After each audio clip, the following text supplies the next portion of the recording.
Hola, muy buenas. Hola, buenas noches. ¿Qué tal? Muy bien. Bueno, continuando con la serie de entrevistas de Asociación Civil Río Paraná, esta noche tenemos el gran gusto de que nos acompaña Lars Andrés Richter. Lars es el representante en Argentina de la Fundación Naumann. Lars nació en Düsseldorf, Alemania, estudió humanidades, estudió en Alemania, creo que también en Francia, no me acuerdo si en algún otro país, y tiene un doctorado en filosofía. Así que Lars, muy bienvenido, mucho gusto que estés acá, buenas noches. Muy buenas noches. Muchas gracias para la invitación. Bueno, para nosotros es realmente un gusto.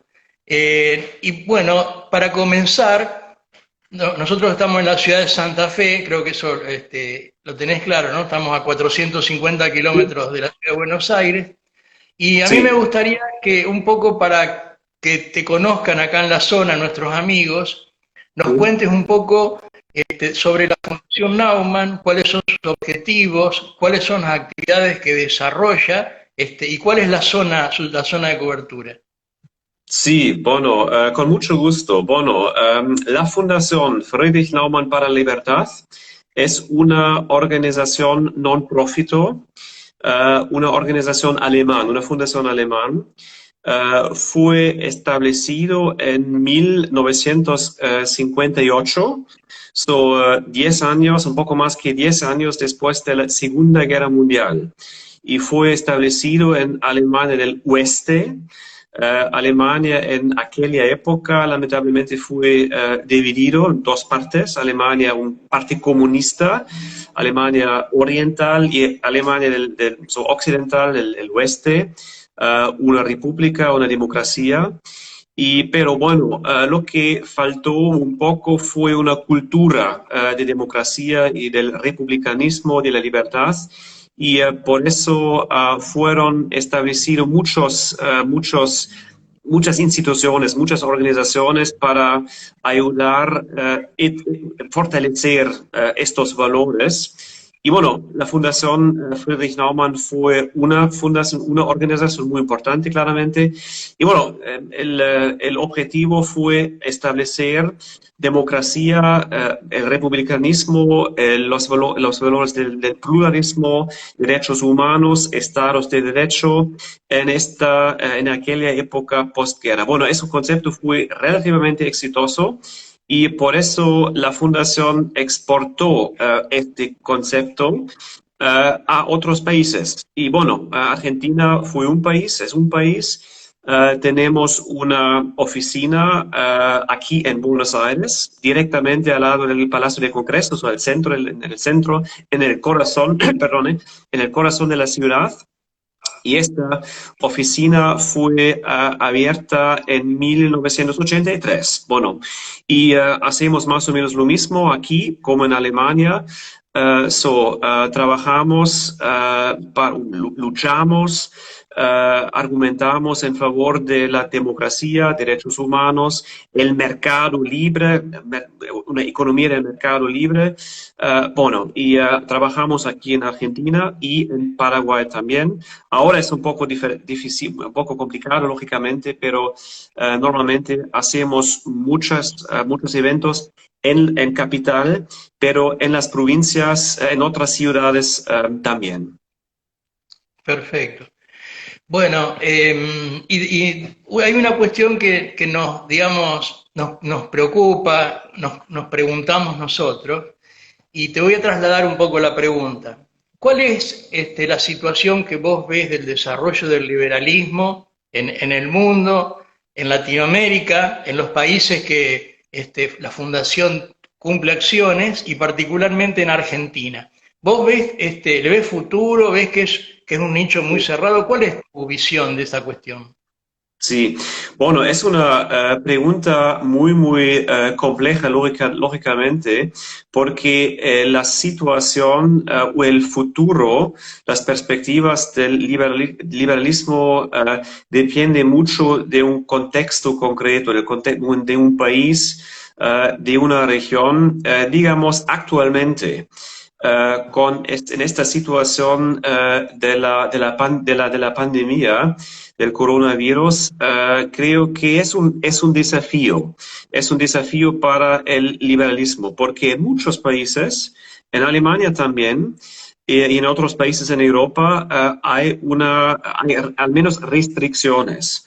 En algunos países hay una cuarentena general, como aquí en Argentina, pero al menos hay restricciones. En Alemania, por ejemplo, no hay una cuarentena, pero hay muchas restricciones. Es prohibido, son prohibidos eventos con más que, creo que eventos en general, pero es prohibido, por ejemplo, reunirse con más que dos personas. Bueno, es claramente una restricción, un peligro para derechos básicos, claramente. No hay cultos religiosos en Alemania ahora.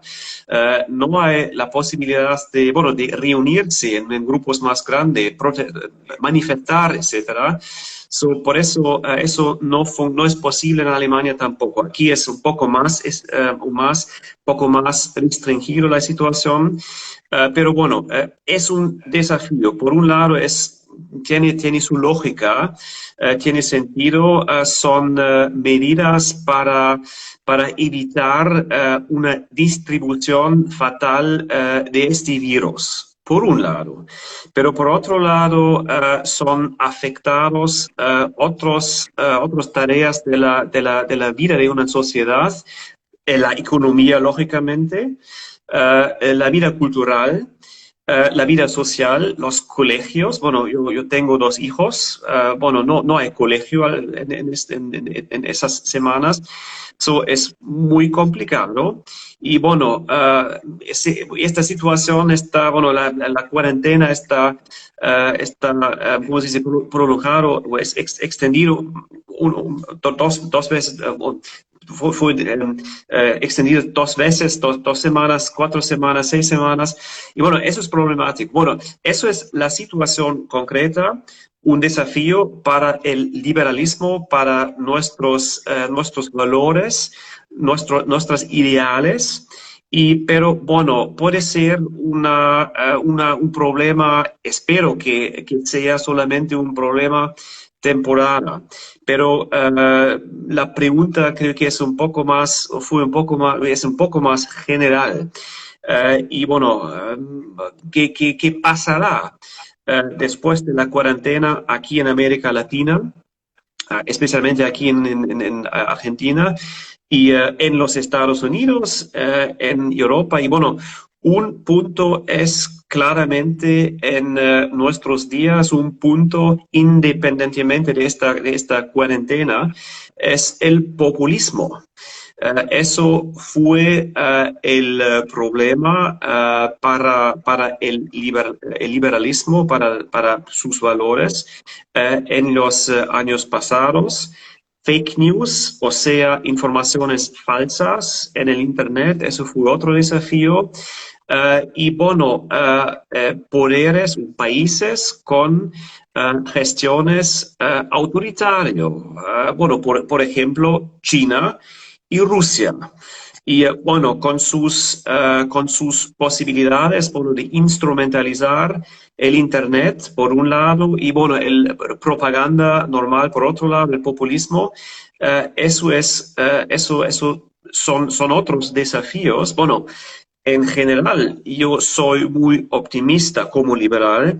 Yo soy muy optimista que, bueno, después de un tiempo de desafío, de opresión, de problemas, el liberalismo el liberalismo va a ser el victor, digamos.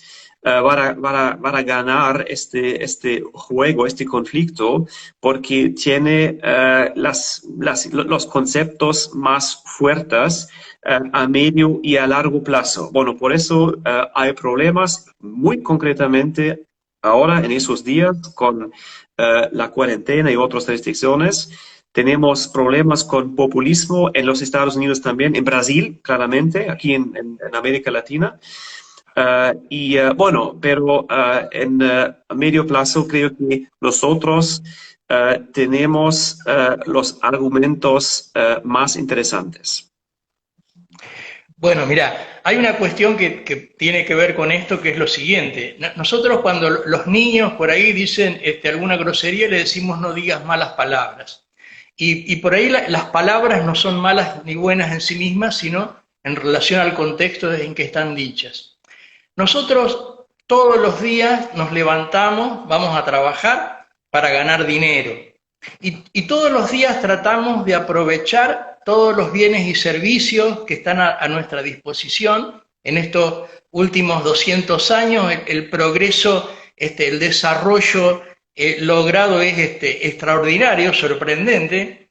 Ahora, sin embargo, hay dos palabras. ¿Por qué decía lo de las palabras, no? Porque hay dos palabras que tienen un significado emocional muy adverso. Son dos palabras que causan siempre resquemores, que causan una reacción contraria, y muy particularmente en Latinoamérica y muy particularmente en Argentina. Y esas dos palabras son liberalismo y capitalismo. Sí. Sin embargo, como decían, todos los días nosotros nos levantamos para ganar dinero y todos los días aprovechamos todas las ventajas, todos los bienes y servicios que ese capitalismo produce. ¿Cuál es, pensás vos, la razón de esa dicotomía, de esa tensión que se produce en esos dos conceptos? Sí, bueno, son palabras muy, muy complejas, son conceptos muy, muy complejos, lógicamente. Bueno, el liberalismo, bueno, tiene una, ¿cómo se dice? Una noción negativa en Alemania también. Bueno, no es una palabra 100% positiva, perdón. Pero bueno, creo que, bueno, lo que es muy importante desde mi punto de vista es que los liberales no son capitalistas. Los liberales son o creen en el concepto, en el valor de un mercado libre. Y mercado libre significa bueno, aceptar algunas reglas, bueno, algunas reglas básicas. El liberalismo no es 100% libertad. El liberalismo funciona solamente en una base, en un fundamento, en un fundamento y un marco legal. So, necesitas leyes, necesita reglas. No necesita burocracia necesariamente, es otra cosa, pero, pero se necesita una base, definitivamente. Bueno, por eso, bueno, eso es importante.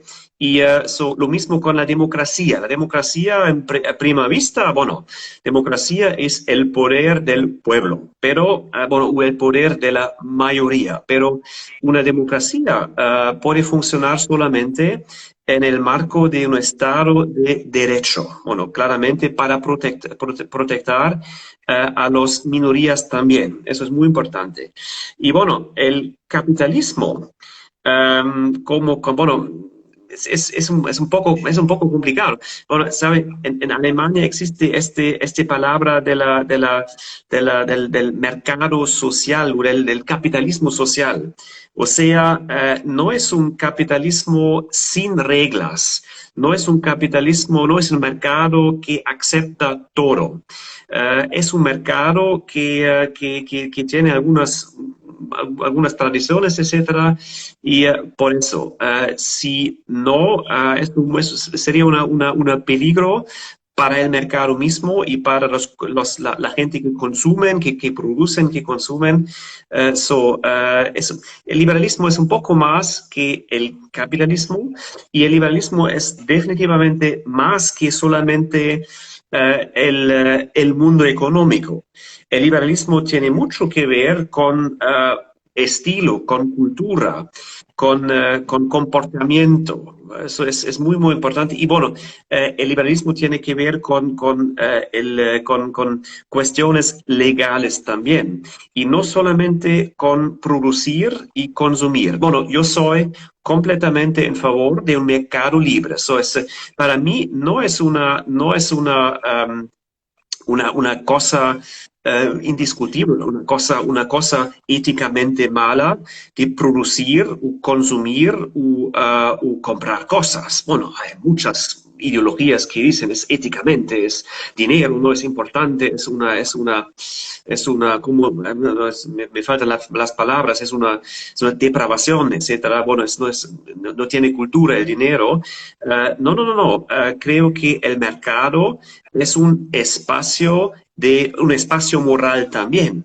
Es intercambio. Y bueno, por eso tenemos que explicar esos mecanismos, esas cosas, esta dimensión, para que mejoramos esta noción de mercado, de liberalismo y de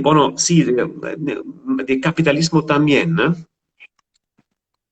Claro, claro. No, porque digamos, las filosofías sociales más populares, las que tienen más arraigo en las personas, son las que combaten las instituciones liberales. Ahora, ¿por qué? Y además son las que más atraen también a muchos sectores intelectuales, a los artistas, por ejemplo. La gran mayoría tienden a ese tipo de filosofía. Sí. ¿Cuál es la razón de esa cuestión? ¿Por qué crees que, por ejemplo, los artistas y muchos de los intelectuales, ¿no es cierto?, reniegan de las filosofías liberales y más van a filosofías de otro tipo, en el otro extremo, a la izquierda? Sí, bueno, es una buena pregunta porque es lo mismo en Europa también. Muchos intelectuales, creo que la mayoría de los intelectuales, de los artistas, actores, pintores, etcétera, tienen una orientación izquierda. Bueno, no tengo la explicación, pero bueno, creo que tiene mucho que ver que el socialismo, respectivamente el marxismo, comunismo, bueno, en varias palabras, son, digamos, la ideología de la izquierda tiene una dimensión muy emocional, una dimensión casi religiosa. Una dimensión, bueno, este mensaje preocupamos a los seres humanos, no al individualismo, pero bueno, a la humanidad. Mejor es quizás nos preocupamos a la humanidad, a la humanidad. Y bueno, nosotros como liberales, para nosotros el centro es el individualismo, el individuo, pero el individuo en un contexto social, claramente, pero el centro es un ser humano. Y bueno, este colectivismo, la humanidad, bueno, la gran narrativa, la palabra en la filosofía de Hegel o de Marx. Marx fue, digamos, un estudiante de Hegel. Este concepto fue, bueno, estas filosofías tienen una teleología, o sea, tienen una meta, una finalidad, y esta finalidad es, bueno, la humanidad es libre y es igual, somos todos iguales. Y bueno, esa dimensión, humanidad y todos somos iguales, y bueno, una sociedad, una sociedad justa, ¿cómo se dice? Justicia, igualdad. Igualdades. Y bueno, esos son puntos muy emocionales y obviamente son más atractivos incluso para intelectuales, bueno, que normalmente piensan pero eso es bueno, es una manera de religión. Creo que el comunismo, porque quizás última pensamiento, última cosa, digamos. Lo que pasa es que el marxismo, el socialismo, fue exitoso en una época cuando, bueno, en el siglo XIX y XX, cuando la religión cristiana, en este caso en Europa, perdió su supremacía, su influencia, las iglesias, en Alemania católica y protestante, en otros países la iglesia católica, perdieron sus importancias. O sea, desde mi punto de vista, el marxismo, aunque es muy materialista, aunque es muy secular, aunque es muy anticlerical, ante las iglesias, es una manera de religión más que el liberalismo. El liberalismo es muy racional, no tiene lamentablemente no tiene un gran narrativo, ¿no? Tenemos algunas visiones también, pero no tiene esa, bueno, la humanidad, el ser humano, falta un poco esta dimensión. Perfecto. Mira, siguiendo un poco con el tema, hay una idea que a mí siempre me inquietó, me inquieta y pienso que me va a seguir inquietando durante mucho tiempo, que es una idea expresada por Popper en La Sociedad Abierta, cuando él dice, nosotros estamos en una civilización que todavía está en transición, no ha terminado de dejar las instituciones de la Edad Media, todavía es una civilización, ¿no es cierto?, donde está muy presente la tribu, donde están muy presentes los mitos. No sé si compartís esa cuestión, y cómo ves digamos, esa transición, si esa transición avanza, si a lo mejor nosotros somos muy ansiosos, no sé qué idea te merece. Sí, es muy interesante esta idea de Popper, porque es la oposición de otro concepto liberal, el fin de historia, Fukuyama. Fukuyama, que hace 20, 25 años, creo que en un libro muy, muy famoso, que fue publicado creo que en los 90, o hace más que 20 años. Esta idea que, bueno, después del caído de la Unión Soviética, del comunismo en Europa del Este, en el bloque del Este, etcétera, que ahora comienza un imperio eternal del liberalismo, de la democracia, republicanismo, etcétera, etcétera. Bueno, fue otro concepto. Creo que ahora, hoy en día, Fukuyama mismo tiene sus dudas, que tuvo razón, pero el otro concepto, el concepto, digamos, adversario, es que todo es un proceso. Y eso es lo que, obviamente, lo que Popper escribió, o describió, que es, bueno, historia, eso es un proceso. Y bueno, hay dos formas de proceso.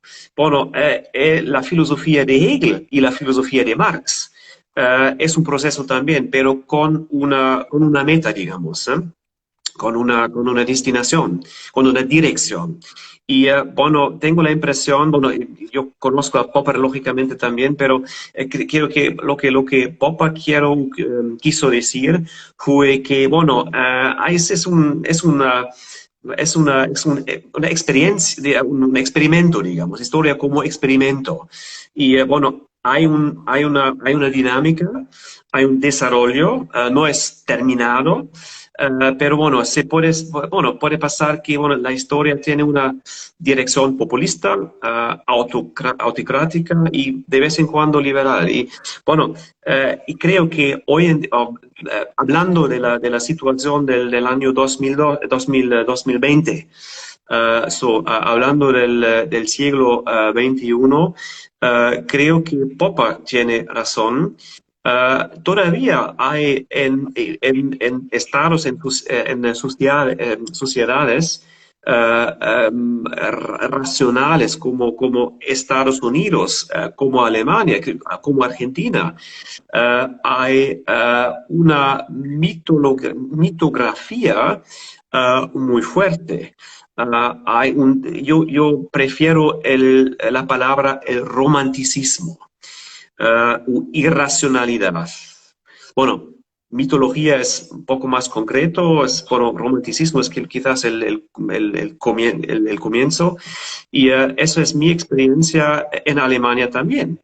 Alemania tiene esta tradición de Aufklärung, Enlightenment, racionalismo. Es una democracia muy estable, tiene una economía relativamente exitosa, algunos problemas, pero relativamente exitoso, pero sin embargo, hay muchos movimientos, grupos políticos, muchos intelectuales que tienen un pensamiento irracional romántico, quizás mitográfico. Eso es un problema, pero sin embargo estoy convencido que vale la pena de argumentar, luchar en favor de la democracia. Y bueno, otra cosa es que hay teoría que hay países, hay sociedades como la sociedad rusa o en el mundo del Medio Oriente, y que hay culturas que no tienen esta predisposición para una democracia. Desde mi punto es una tontería esta teoría, porque todas las ciudades pueden democratizar. Y bueno, Alemania tiene una historia muy brutal también, y ahora es una democracia, es posible. Y eso es una cosa que tenemos que propagar, tenemos que explicar, y como liberales, desde mi punto de vista, es muy importante. Pero es verdad, Popper tiene razón, hay en todo el mundo, en todas las sociedades, hay algunos, digamos, restos de irracionalismo. Perfecto. Bueno, mira, hay una cuestión que yo veo, creo que podemos compartir la visión. Cómo hemos visto que la planificación centralizada ha fracasado, hemos visto que el creciente estatismo fracasa, hemos visto que el proteccionismo fracasa, crea situaciones de mayor pobreza, de procesos económicos frustrados, de desarrollos económicos que no se dan. Sin embargo, como dice Hayek, muchas veces la realidad no es evidencia suficiente. Y vemos reclamos de mayor intervención, de mayor estatismo, de mayor solicitud que el papá Estado nos proteja. Sí. ¿Cómo ves esta cuestión? Sí, para mí es completamente irracional también. Pero bueno, claramente su descripción es correcta, lamentablemente, y esa es una cosa que se puede observar, estas tendencias en todo el mundo. Conceptos que claramente no funcionan, conceptos estadistas, comunismo, fascismo, nacionalsocialismo, etcétera, o racistas, antiliberales. Esos conceptos no funcionan, y sin embargo, siempre hay gente que dice, el comunismo fue una gran idea, pero el contexto fue diferente, fue difícil, fue complicado, y por eso no pudo funcionar. Yo no soy convencido. Y creo que es una cuestión para, ¿cómo se dice?, psicoanalistas, explicar esta predisposición del seres humanos de, probar o de seguir probando cosas, conceptos que no funcionan. En Alemania también, otro ejemplo de Alemania. Alemania tiene la experiencia con 40 años del comunismo en Alemania Oriental, Alemania del Este. 18 millones de personas tienen esta experiencia con el comunismo. Y sin embargo, después, 30 años después de caída del muro en Berlín y del bloque en Europa del Este, bloque comunismo, conceptos del comunismo, del socialismo, son muy atractivos. Por ejemplo, la lucha contra la propiedad. con inmuebles, con casas, por ejemplo. Bueno, ese es un concepto muy, muy atractivo ahora. Tenemos que perder intereses, tenemos que perder un aumento de alquiler. Hay muchos conceptos que no funcionan, pero que son muy atractivos. Bueno, tiene que ver con la disposición de los seres humanos y, bueno, claramente con la frustración, con una situación muy, muy actual. Pero entonces, para mí es claro, se tiene que solver problemas con un poco más creatividad, en lugar de reactivar conceptos antiguos que no funcionan, que funcionaran. Claro. Perfecto. Hay una frase de San Agustín que dice, si, respecto del tiempo, él dice, si me preguntan lo que es el tiempo, no lo sé, pero si no me lo preguntan, lo sé. Y esa frase la utiliza Lori Sanata en uno de sus libros más conocidos y lo refiere al populismo y dice, si me preguntan lo que es, no lo sé, pero si no me lo preguntan, lo sé. El populismo, ¿vos cómo lo ves? ¿Tiene algún futuro como fenómeno político social o finalmente en algún momento va a colapsar como colapsó el comunismo de la Unión Soviética por su propio peso? Sí. Bueno, depende un poco del país. Bueno, hay varias formas del populismo en el mundo actual. Bueno, creo que Bolsonaro es otro tipo de populista que Trump. Trump es otro tipo que Duterte en las Filipinas, en ASEA. Los populistas en Europa, en Alemania, populistas izquierda y derecha, son diferentes tipos. Para mí, la paréntesis común, base común, es, bueno, la lucha contra la complejidad de la moderna. Y la complejidad de una sociedad, para otra vez Popper, una sociedad abierta. Una sociedad abierta con 42 millones habitantes como aquí en Argentina, más que 80 en Alemania, más que 320 millones en los Estados Unidos. Son sociedades muy, muy complejas. Y al mismo tiempo nos encontramos en la época de la globalización.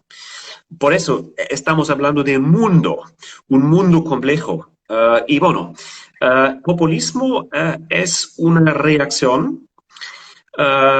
Y eso es una reacción y es el ensayo simplificar una complejidad.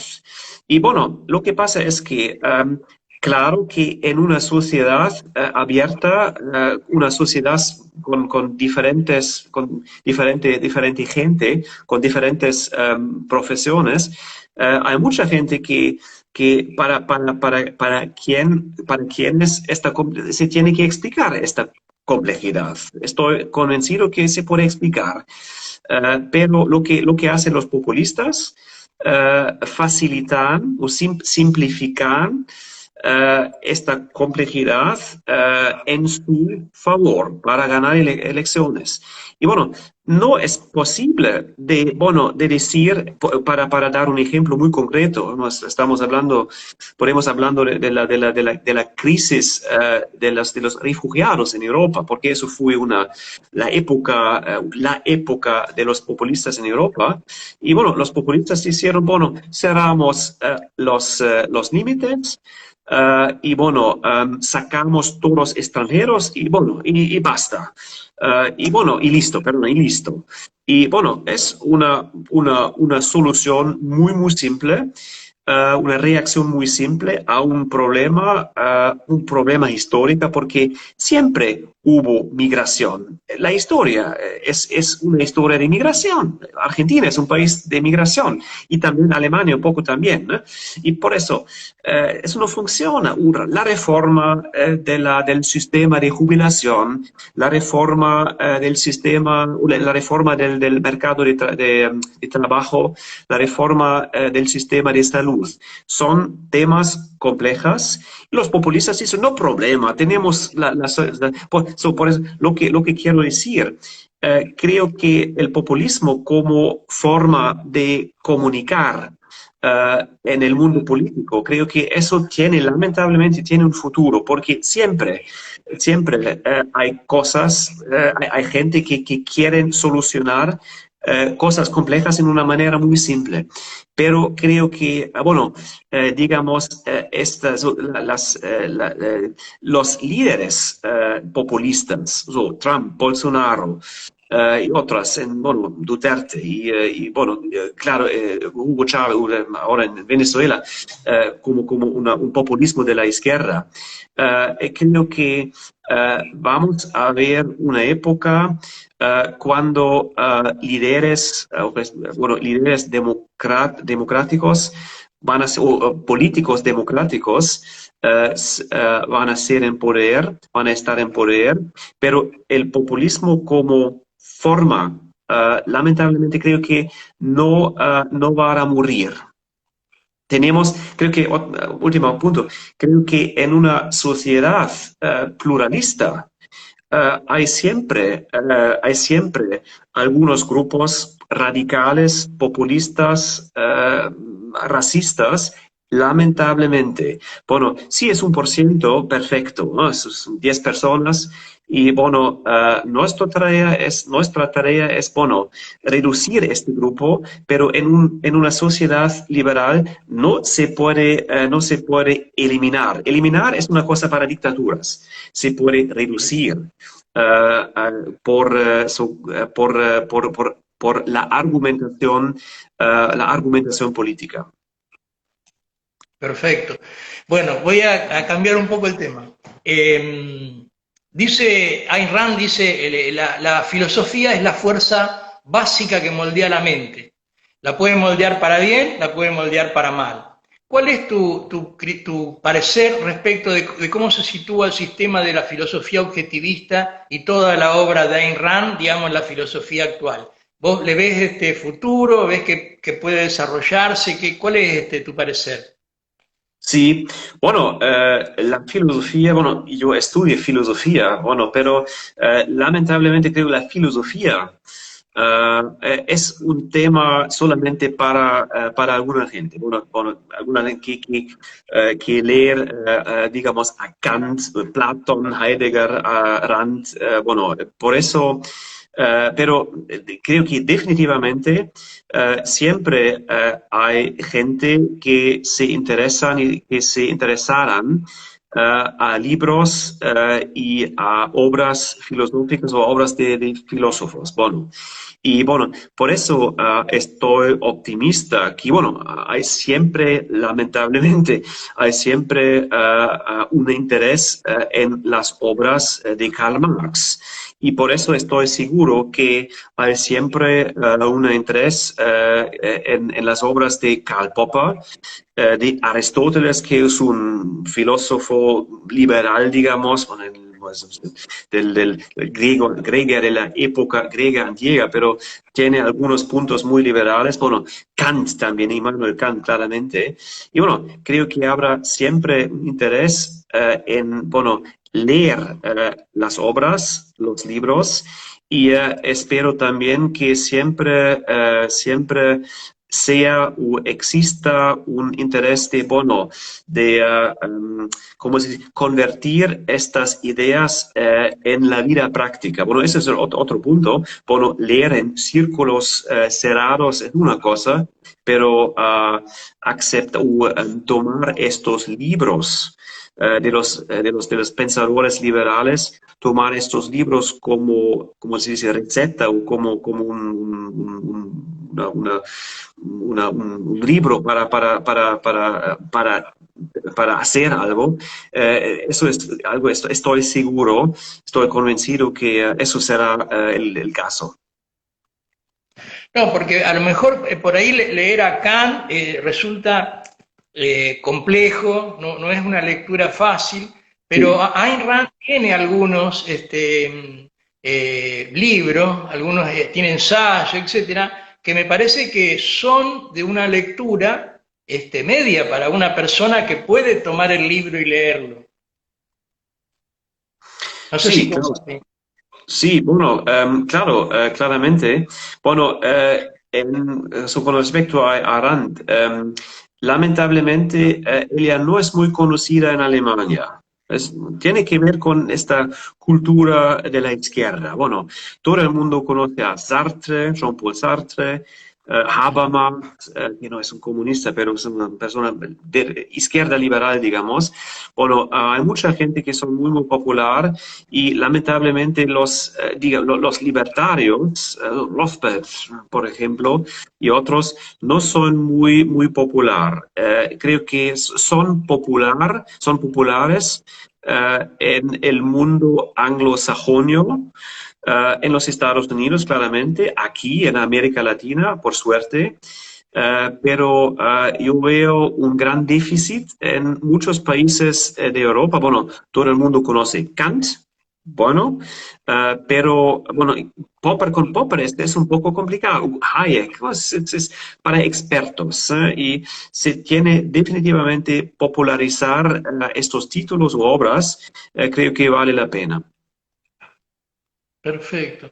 Bueno, yo te voy a preguntar algo. Yo sé que vos viviste algunos años en Corea del Sur, Sí, así que pienso que conocés un poco el país y un poco la sociedad. Y lo que te sí, quería preguntar era respecto de en qué basa Corea del Sur su relativo éxito en el control de la pandemia. ¿Qué es lo que sí. nos podés aportar respecto de eso? Sí, bueno, lo que pasa es que muchos países en Asia del Este especialmente, o sea, Corea del Sur, pero también Taiwán y otros países, tienen su experiencia con pandemias. Varias veces en los años 90 y bueno, 2000 hubo dos o tres pandemias muy graves y por eso la sociedad y la política los políticos fueron preparados, en primer lugar. Por otro, bueno, con respecto a Corea del Sur, no conozco muy bien Taiwán, pero bueno, en Corea del Sur conozco relativamente bien. En el caso de Corea del Sur es una democracia, una república, pero por otro lado hay una cultura muy conservadora. La sociedad es muy conservadora. Tiene que ver con la cultura del confucianismo, que es una filosofía también que, bueno, vale mucho la jerarquía, vale mucho el padre, el hombre, bueno, el hermano mayor, etcétera. Bueno, son estructuras, jerarquías. Por esto,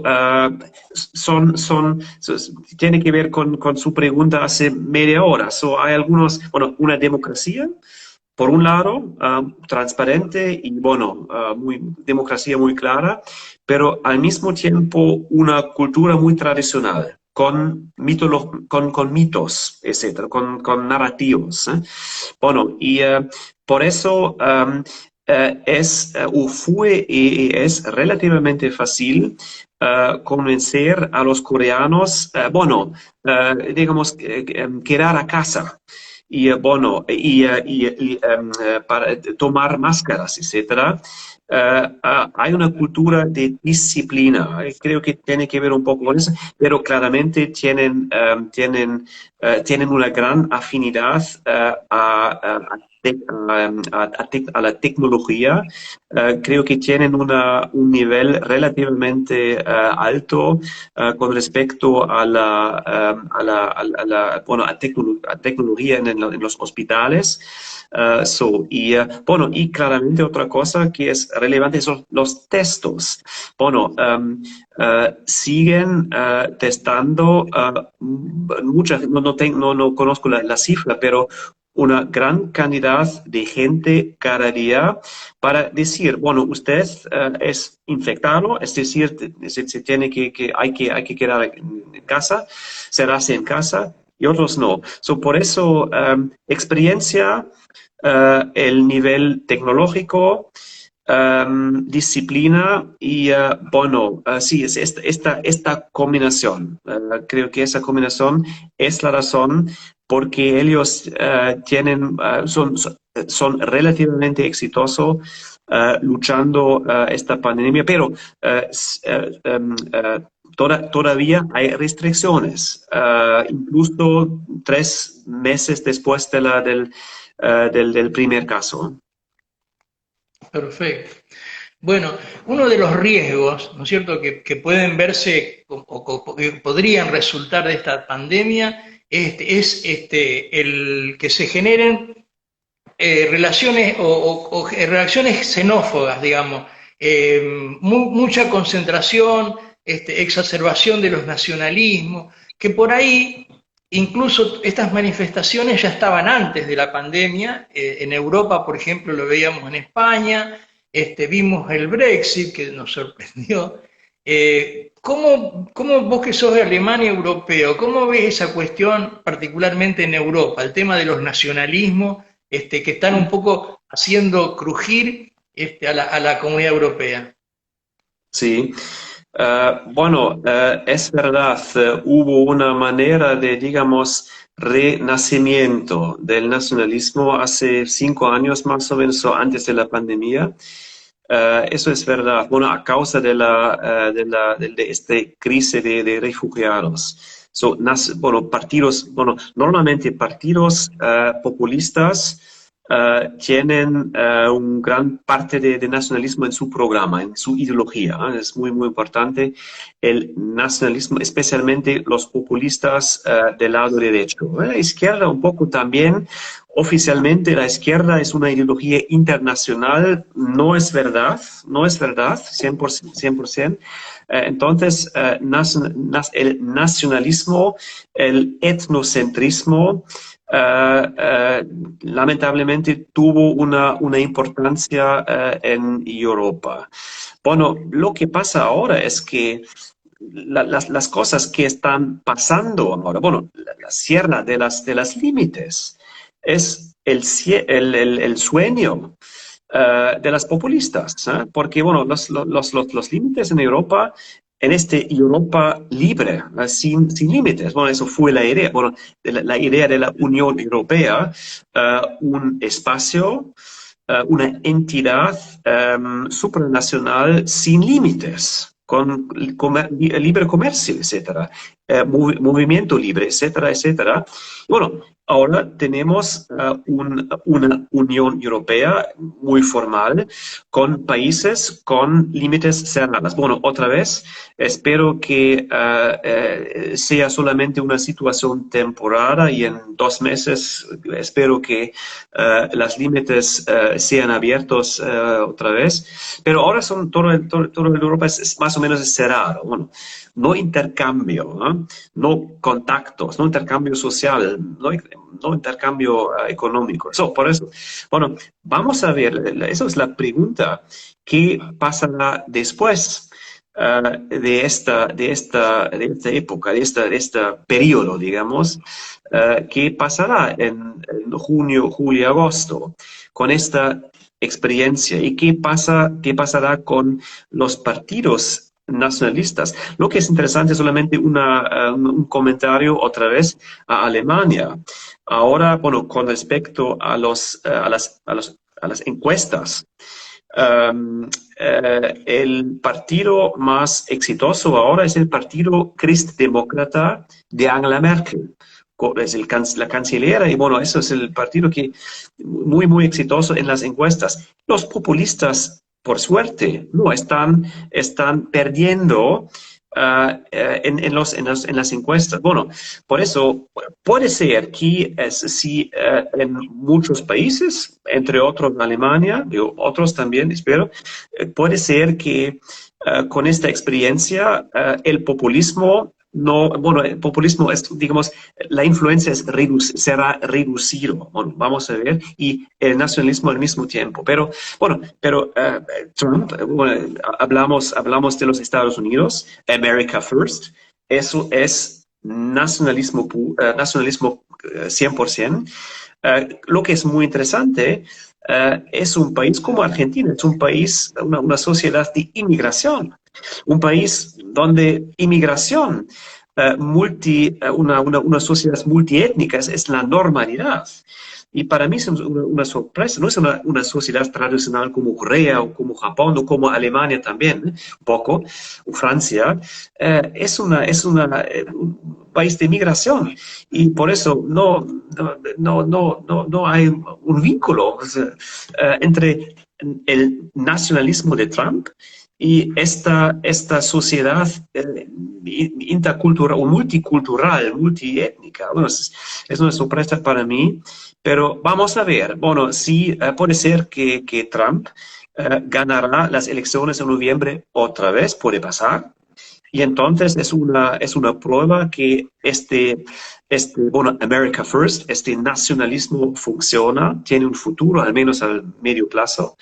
Pero bueno, con un presidente Biden, el candidato que es más o menos seguro que Joe Biden será el candidato de los demócratas, y con él podemos volver este América clásica, América liberal, abierta y pro mundo, abierta al mundo. Bueno.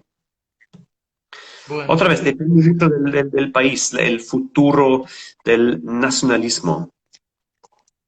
sí, sí, entiendo. Bueno, como para ir cerrando, me gustaría una reflexión tuya respecto de Alemania sin Merkel. Nosotros estamos acostumbrados hace mucho tiempo al liderazgo de Merkel. De hecho, la tienen algo así como un apelativo, como que es la jefa de la Comunidad Europea. Hay muchos que la comparan con Thatcher, no por la ideología, sino por la impronta, por la manera de llevar adelante los proyectos y por la capacidad política de Merkel. Bueno, una inquietud que yo particularmente tengo es cómo va a ser Alemania sin Merkel, porque además es una de las últimas líderes más destacadas que tuvo el mundo en los últimos años. Sí, bueno, Merkel está en la oficina, es canciller desde 15 años, hace 15 años ahora, desde el año 2005. Bueno, y es un tiempo, bueno, es eternal, para mí también. No hay un canciller, un jefe de gobierno antes en mi memoria, digamos. Por eso es una buena pregunta porque creo, bueno, normalmente fue en la historia de Alemania, al menos en la Alemania democrática, o Alemania postguerra, durante las décadas pasadas, siempre fue más o menos claro quién es el próximo canciller. Hay dos o tres candidatos, normalmente ministros o primer ministros, o tenemos usted aquí en gobernadores en las provincias, nosotros tenemos estados y primer ministros, y siempre fue claro, hubo un grupo, dos o tres personas que tienen el formato, el carácter de un canciller. Ahora no existen estas personas. Por eso es muy interesante. Dos preguntas, dos cosas son interesantes. En primer lugar, ¿qué pasará sin Merkel y con quién? Y bueno, la pregunta ¿qué pasará? Depende mucho de con quién. Y con quién el Partido Socialdemócrata, Liberal, Christdemócrata no es tan importante. Pero no es claro, para la primera vez en la historia alemana, no es claro qué va a ser el sucesor o la sucesora. Entonces tenemos es vinculado la pregunta ¿qué pasará? Pero mi mensaje es relativamente, puede ser muy simple. Alemania es una democracia liberal. Y eso es otra cosa, otra ventaja de democracias, de repúblicas, que instituciones son más importantes que personas. Y bueno, claramente va a existir una Alemania sin Merkel y post-Merkel, porque las instituciones, el Estado, bueno, el Parlamento, el gabinete, los tribunales, el Banco Central, etcétera, siguen existiendo. Sin Merkel también. Va a ser un cambio de la cultura, porque Merkel es una persona claramente una persona histórica, creo que es una figura quizás un poco mítica, un poco mítica. Por eso, bueno, vamos a extrañar a Merkel. Creo que todos los liberales, no es una persona muy liberal, pero yo también voy a extrañarla. Pero Alemania y el sistema político va a sobrevivir, y con otra persona, otro jefe, otra jefa de gobierno dentro de las instituciones de este Estado, que es muy, muy exitoso. Bueno, Lars, esa era mi última pregunta. No sé si querés dejarnos alguna reflexión. Encantado, pero ya estaríamos como terminando, digamos, la entrevista. Sí, bueno, otra vez, bueno, para volver al inicio, a la primera pregunta, creo que, bueno, nos encontramos en un periodo muy complicado, pero la gran ventaja es que existe o hay el Internet, las redes. Bueno, se puede imaginar, si digamos, esta crisis hace 15 o 20 años, habría sido muy, muy complicado mantener el contacto y comunicar sus mensajes. Y ahora, bueno, no es una situación muy confortable, claramente. Todos esperamos que termine muy, muy pronto y que se normalice la situación. Y yo quiero viajar, lógicamente.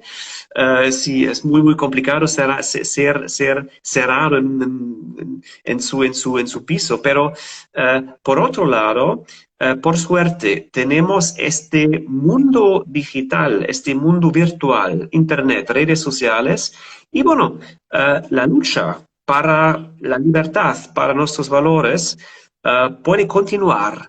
Y bueno, por eso muchas gracias otra vez para esta invitación, para darme la ocasión de hablar un poco de muchas cosas, el liberalismo claramente. Y bueno, porque es muy, muy importante que continuamos con nuestros mensajes liberales en una época no liberal.